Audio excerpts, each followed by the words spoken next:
Hari Om. Start with the prayer. Om Samasta Jana Kalyani Niratam Karunamayam Namami Chinmayam Devam Sadgurum Brahma Vidwaram Vasudeva Sutam Devam Kamsachanura Mardanam Devaki Paramanandam Krishnam Bande Jagadgurum Tvameva Mata Cha Pita Tvameva Tvameva Bandhuscha Sakha Tvameva Tvameva Vidya Dravidam Tvameva Tvameva Sarvam Amadeva Deva Tvameva Sarvam Gurudeva Deva. Hari Om. We are now looking from the point of Tat Tvam Asi statement, which comes in the Chandogya Upanishad in the Sadvidya, 6th chapter. And those who want to know more details, just for the time being, you can get the information also in the where we have taken that Sadvidya as a part of the camp, and there are CDs. The CDs are available, or one can get the audio recordings in the Chinmaya DC. If you go to website and under Acharya Sadaji, you can find the information of the CDs or audio tapes available under Sadvidya. So here we are analyzing the Chandogya Upanishad statement. Mrutkaryam sakalam ghatadi sadatam mrunmatramevabhitaha.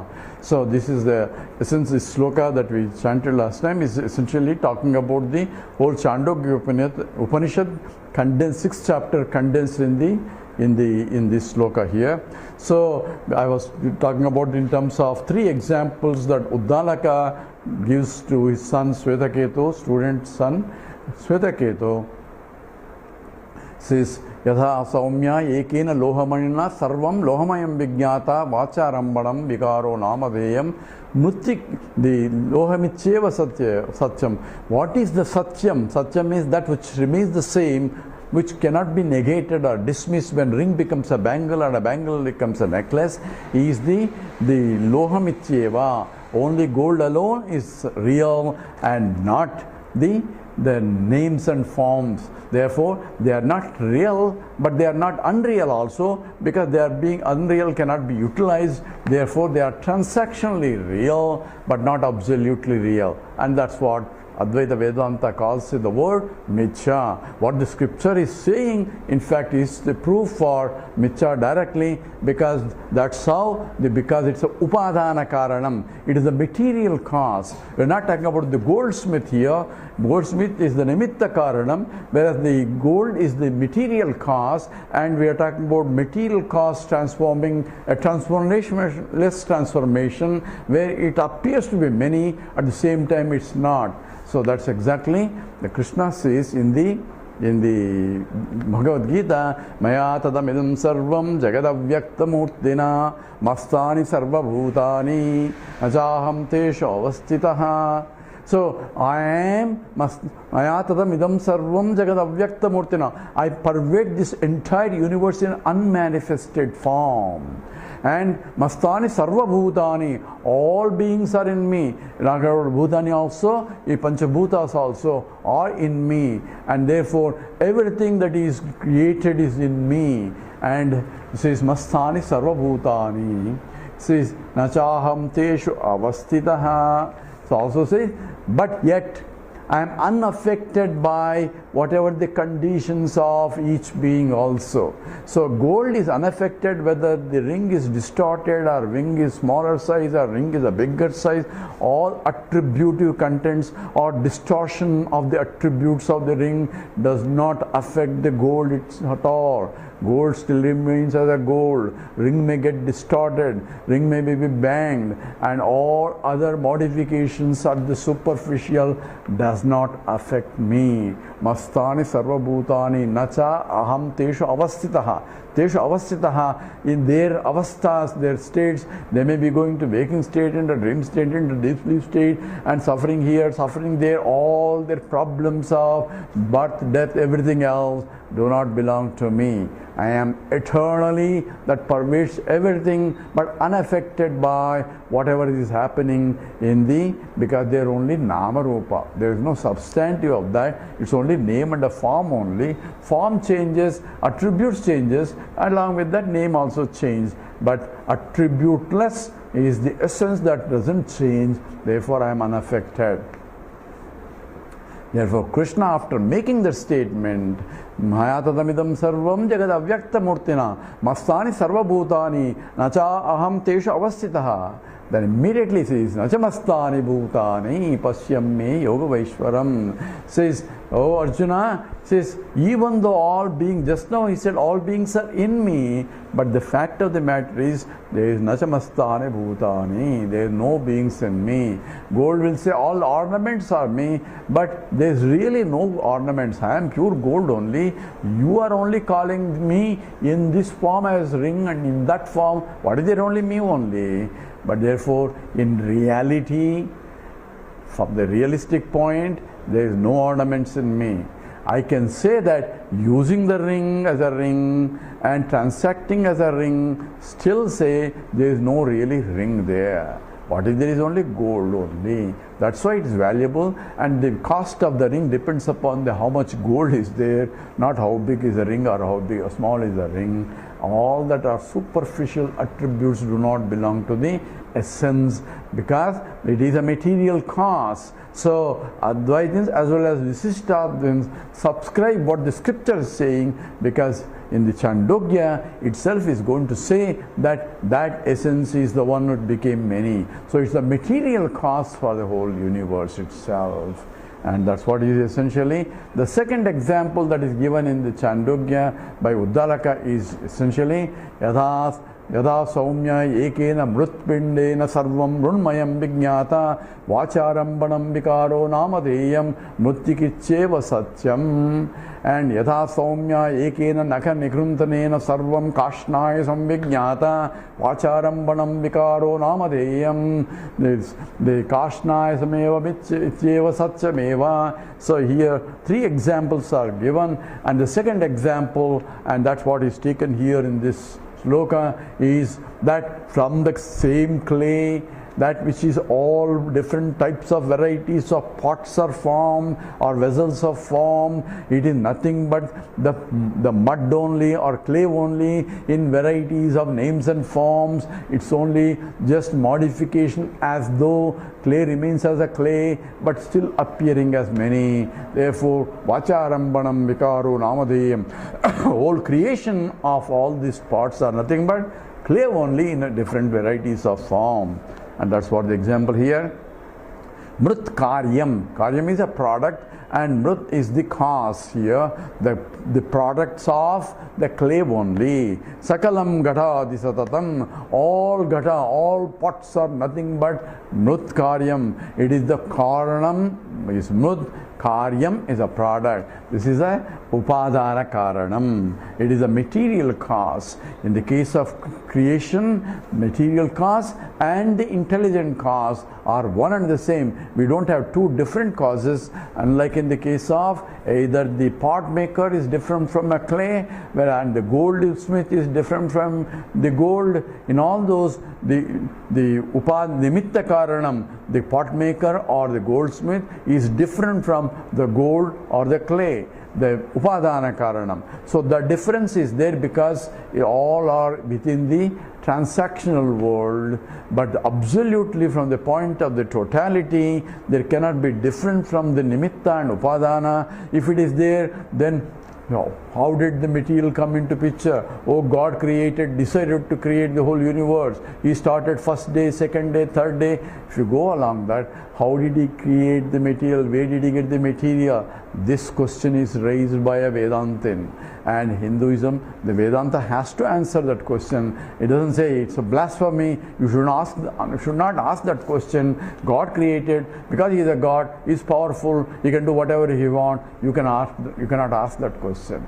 That question is valid question. So whenever a valid logical question is posed, scripture itself is analyzes, and therefore he gives a 3 example here, and in other state or in other Upanishads also similar examples are given. And Tat Tvam there is a consistency in the teaching, and consistent aspect of it alone has to be understood, and that's where a teacher is required to see what is that which is consistent. In the same statement of Krishna, there is a contradiction in the very 2 slokas that I just quoted. Mayatadamidam sarvam jagadavyakta murtina mastani sarva bhutani. So mastani sarva bhutani, and immediately najamastani bhutani, Krishna is contradicting himself. How can that be? How can it be a science?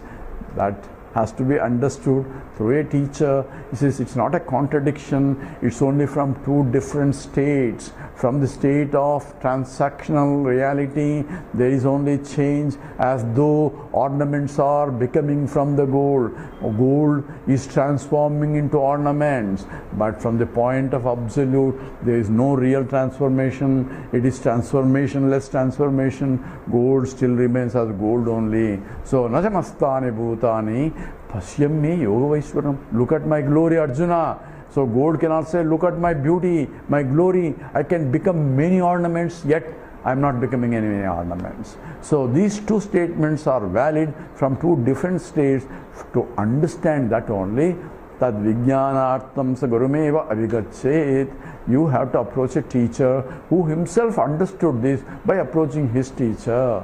Therefore, the teacher is important to explain some so-called apparent contradictions in the scriptures. Otherwise, we get confused completely. One statement, because when I was still a student, I was listening to people says Krishna was contradicting. How can Bhagavad Gita be a scripture? Krishna contradicts all over, and this is the example he gives. And so when you read that, says yes, that is true, contradiction. But contradiction has to be understood properly. So Advaita doesn't contradict itself. People say, when you say you are Advaitan, you are everything one, at the same time you are transacting as though you are different. It says, I am one from the absolute point, and transactionally everything is also different. It's not a contradiction, it's because of the order of reality is different. That's why the explanation that ignorance is, where is ignorance? In Brahman only, because there cannot be anything other than the Brahman. At the same time, Brahman doesn't have ignorance. Is this a contradiction? No, because ontologically, we're talking about the ontology is essentially but the reality, degree of reality. So the degree of reality from the gold point, there are no ornaments. At the same time, there are ornaments because for transactions wise. So the ring and the bangle and the necklace are transactionally real but not absolutely real. And that transaction, that transformation, that because of which it is transforming is called Maya. So what's Maya? Maya is what is Maya? Maya is so difficult to understand. It is simple if I understand it correctly. Maya is that force which I cannot see, because force cannot be seen. Any force cannot be seen. How does Newton define a force? Force is that which makes an object which is at rest to move. So that means I need to move, I need a force in order to move an object at rest, or is that which changes the velocity of an object. So to change the velocity, I need a force again. So I don't see a force. The fact that a sitting object is moving is a change of state of sitting state to a moving state. So a change of state requires a force. That's what is thermodynamics means. So a force is that I don't see it, but the very fact of change in the state implies that there is a force that is operating, causing the change. So same way, one becoming a many, gold becoming into many ornaments, there has to be a force required in order to contribute the change, and that force is called a universal force, because Einstein was also looking for universal force. There is an electrical force, electromagnetic force, and the great gravitational forces, but is there one force from which all forces are came? And he was trying to call it as a universal force, and he was trying to investigate. But the problem is that universal force cannot be understood through the objective tools that we have. Only way to understand is you have to include in the universal force, including the jiva, the one who is investigating, as well as the jagat that he is investigating, the world that is investigating. That force, that one became many, including the subject-object duality also. Therefore, that alone can be known by Vedanta, because Vedanta includes analysis of the subject, analysis of the object, and interrelation between the two. So therefore, that force is invisible, and that's what is called Maya. So all acharyas of whether Madhvacharya or Ramanacharya or Shankara agrees that Maya is there, says that's why it is created. Mayantu prakritim vijjat, Mainantu Maheshwaram. So in the Svedaswara Upanishad, Maya is same as Prakriti. And Maya Adhyakshena Prakritihi Suyati Sacharacharam, Krishna says. And under my Adhyaksha, the Prakriti is projecting all over. And Daivim Esha Gunamayi, Mama Maya Duratchaya, Mame Vaye Prapadjante, Maya Metam Tarantite. So Maya has been used, it is of the Daivim, it's of the divine origin, and that which is difficult to cross over, and therefore you have to surrender yourself for that. So Mamevaye Prapadjante, Mayam Etam Mayam Tarantite. In order to cross over the Maya, you have to surrender yourself. And that's what is the Gita sloka which Bhagavan Ramana uses. Therefore, you have to do the prapatti, saranagati to Lord Vishnu or his avatars, because according to them, only Vishnu alone has the capacity to give moksha, and that's what is the last charama sloka of dharma, the sarvadharman parijajya mamekam saranam vaja ahantva sarvapapebhyo mokshaishyami masaha. Therefore, there the surrenderance is emphasized aspect, but the Maya that we are talking about is accepted by all. So what exactly is Maya in terms of detail? Why Advaita is called Mayavada? And that is because even the world that is not real, it is only product of Maya. Maya means ya, ma, sa, Maya, that which appears to be there but not really there. That itself is Maya. So ring appears to be there, bangle appears to be there, necklace appears to be there, but there really no ring, no bangle, no necklace. What is it only is the truth that from which it came, by which it is sustained, into which it goes back. That itself is the upadana karanam, and that is nothing but lohamityeva satyam. That is, loham alone is real, and that's exactly what needs to be understood here. So Maya is that force that makes one into many, and the cause for one to become many is, again we said, is due to the desire of the individual. Therefore, in the scripture, in the Chandogya Upanishad, after discussing this and talks about Sat, which we in the sloka explains also, and he says, after saying that existence alone was there as a Brahman, as a pure existence, and tadaikshata bahusyam tada eti tatadapasva. So it meditated, and what is the meditation of the totality Brahman? Brahman as an Ishvara is meditating. Why he has to meditate before he creates? Meditation is nothing but visualization of the total creation that he has to do depending upon the need. So there is a demand there. So the creation is because of the demand. So why does Lord want to create? Oh, it's Leela Vibhuti. Leela means Lord wants to play. So why does he want to play at my expense? So it's not just a play. Even though it's Leela, means it is the play of the Lord in terms of creation, is like a play for him, that he doesn't get unaffected, because play is fun. Fun is what? When I go to play tennis, says what happens? Nothing happens. I hit the ball that side, the other fellow is hitting the ball. Ball is getting back and forth unnecessarily, but what is there? It's for fun only. It's a good exercise, but it's for fun. So what did I played very well. Of course, I lost because I was a better player, but I played very well. The satisfaction of playing itself is the fun part. So Lord also, from his point, he doesn't get affected by it. So it is called Leela.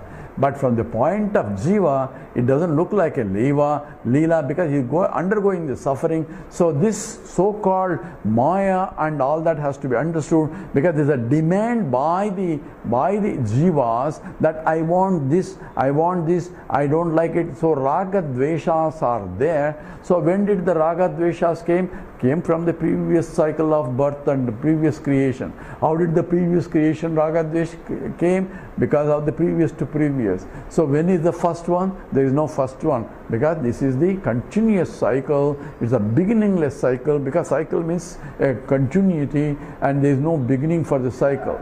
And that's exactly what cycle means. And therefore, it is beginningless creation and sustenance and dissolution and then again creation. And that because of the demand of the karma, that's what is the desire for particular experiences that one has to go through based on the previous cycle of this one, a creation has to be done to exhaust those karmas, and therefore Lord has to create according to the demand only. Goldsmith has to create or wants to create according to the demand for types of ornaments that people want. Otherwise, he won't make it for his own sake. He's saying for selling sake. So he has to sell the product, and sell the product means there is a demand there. In the same way, creation is as per the demand, and therefore a Maya is that force, or all the karmas put together provides the driving force for the Ishvara to create the whole thing. Therefore, the Maya is called the Parameshwara Shakti. It's called the power of the Lord, and therefore Brahman, using the Maya as a Upadhi or the Shakti or an instrument to create the whole thing. So if you look at the whole Tat Tvam Asi analysis, Ishvara is nothing but Maya Upadhi, and the Brahman with the Maya Upadhi is called Ishvara, and therefore you have an instrument Maya, reflection of that is called Ishvara, Pratibimba, and the original is Satchidananda. All that is implied here in understanding who is Ishvara and who is Jiva also. We are going to more in details of this, because the whole Chandogya is packed in the sloka itself, and we will try to analyze it more in the next talk. Om Purnamada Purnamidam Purnat Purnamudachyate Purnasya Purnamadaya Purnameva Vasishyate. Om Shanti Shanti Shanti. Harihi Om Sri Gurubhyo Namaha. Harihi Om.